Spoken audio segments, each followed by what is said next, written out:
Lalu saya tanya pada mereka, lebih penting mana?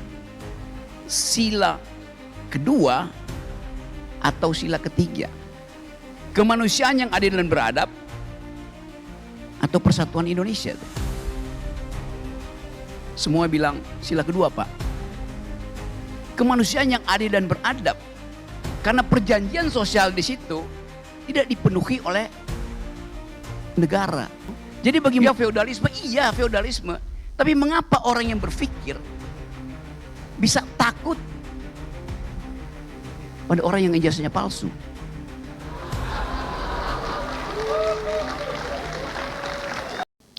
Sekarang harus dipilih momentum, bukan momentum, momen untuk menentukan kapan sentrifugal itu berfungsi, kapan sentripetal itu dinetralisir tuh. Saya tanya misalnya, satu waktu saya ada di Papua itu, ajukan problem ini dengan bahasa yang lebih sederhana. Saya bilang begini, kalau Papua ada di dalam kondisi sentripetal, yang akan kalian pilih apa tuh? Saya nggak bilang sentripetal, saya bilang Papua ada di dalam kondisi tidak memungkinkan untuk mengucapkan sesuatu. Kira-kira begitu tuh, karena sentripetal dibikin nol geraknya itu. Lalu saya tanya pada mereka, lebih penting mana? Sila kedua atau sila ketiga? Kemanusiaan yang adil dan beradab atau persatuan Indonesia tuh?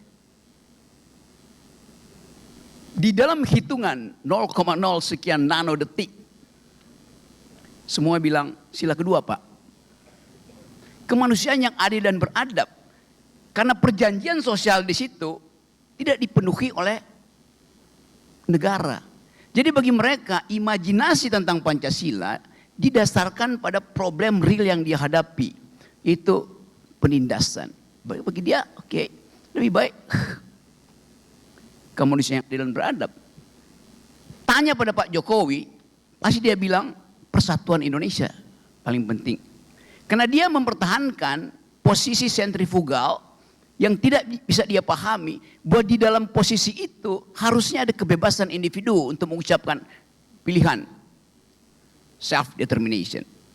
Tapi ini narasi yang berbahaya untuk diucapkan, karena seolah-olah bangsa ini akan pecah kalau tidak ada persatuan Indonesia tuh. Lah kalau begitu ada persatuan tanpa ada kemanusiaan yang adil dan beradab, ya lebih cepat pecah negara ini. Ada persatuan tanpa keadilan sosial bagi seluruh rakyat Indonesia itu, pecah negara ini. Jadi semua perjanjian sosial, kontrak sosial, entah itu ala Hobbesian, antara Rousseau segala macam itu, batal karena kemampuan kita untuk menghidupkan liberal mind, bukan liberalisme. Minimal ada liberal mind untuk menghargai orang boleh berpikir dan harus berpikir, supaya dialektikanya muncul tuh.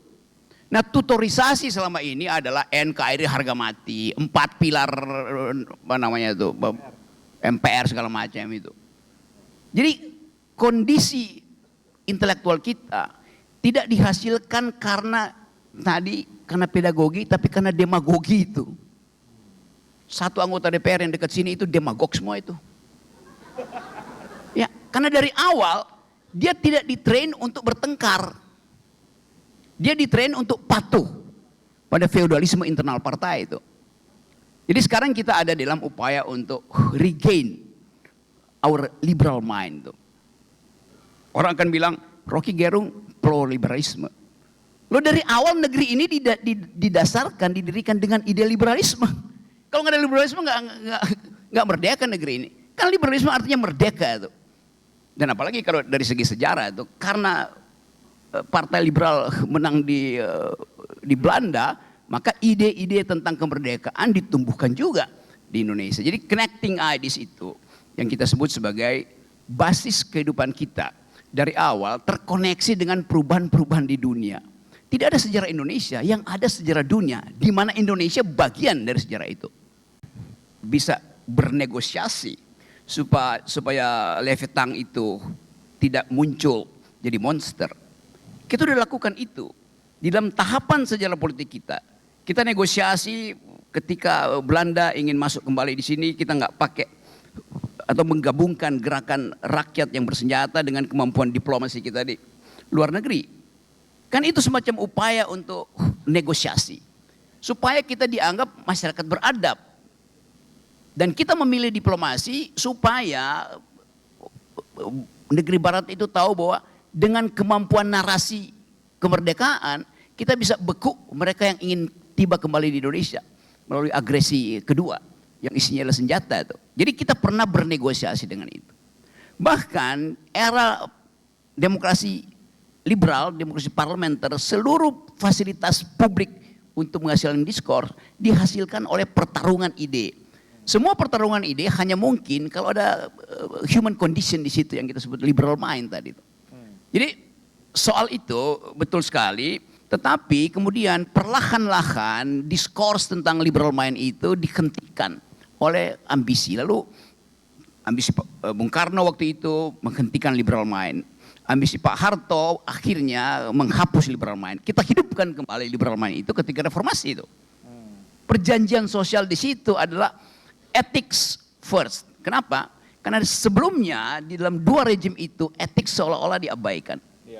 Kita regain the imperative of ethics as engine of democracy itu. Di era reformasi awal itu Pak Habibie betul-betul mengucapkan kembali liberal mind. Pers boleh bebas itu, nggak boleh, bahkan menteri penerangannya yang seolah-olah pada waktu itu berfungsi sebagai Leviathan ini dihilangkan kan. Jadi nggak ada lagi itu. Masuk pada Gus Dur, apalagi Gus Dur. Gus Dur bahkan demokrasi Gus Dur anything goes itu buat Gus Dur, ngoceh aja segala macam. Karena bagi Gus Dur dimungkinkan satu era untuk membentuk nation dengan kapasitas berpikir. Dan memang di era itu demokrasi itu seolah popping up tiba-tiba. Walaupun kita tahu institusi untuk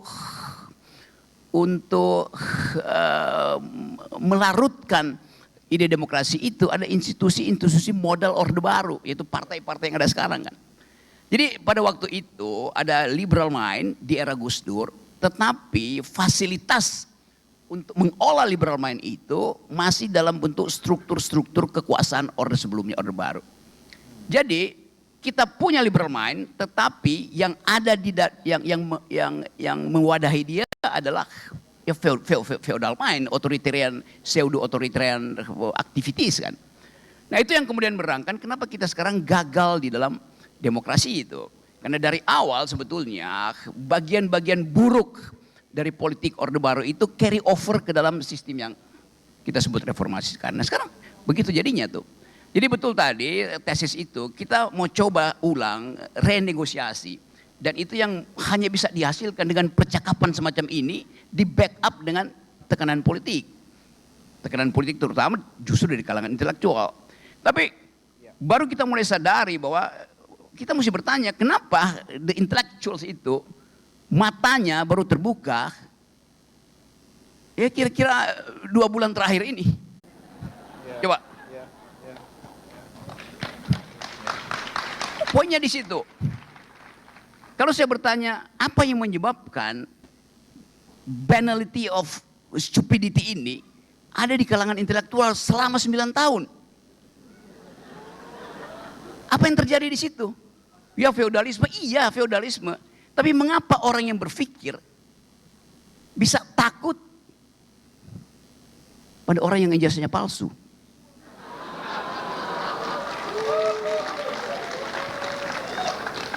Jadi dasar-dasar itu kalau kita usut apa karena takut ASN dipecat.